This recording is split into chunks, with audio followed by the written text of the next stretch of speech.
Oggi parliamo di bici, ciclismo e come posso scegliere la mia bici. Allora, innanzitutto la bici deve dare emozione, deve stupirti al primo impatto. Deve colpirti. Deve colpirti. E dopodiché si chiede bici da corsa o mountain bike. Deve darmi dei paletti dove posso arrivare, quindi a livello di prezzo, quindi da A.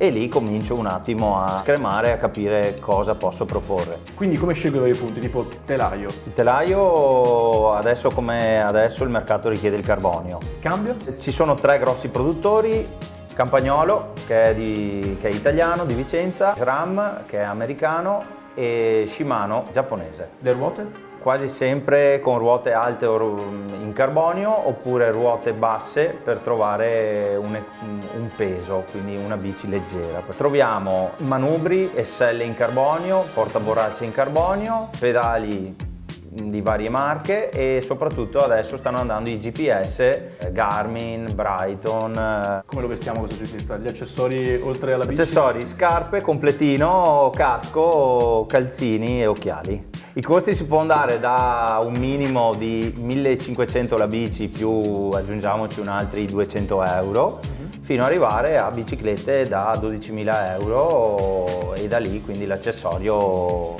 è tutto paragonato, esatto. E questo era il consiglio del giorno in 90 secondi.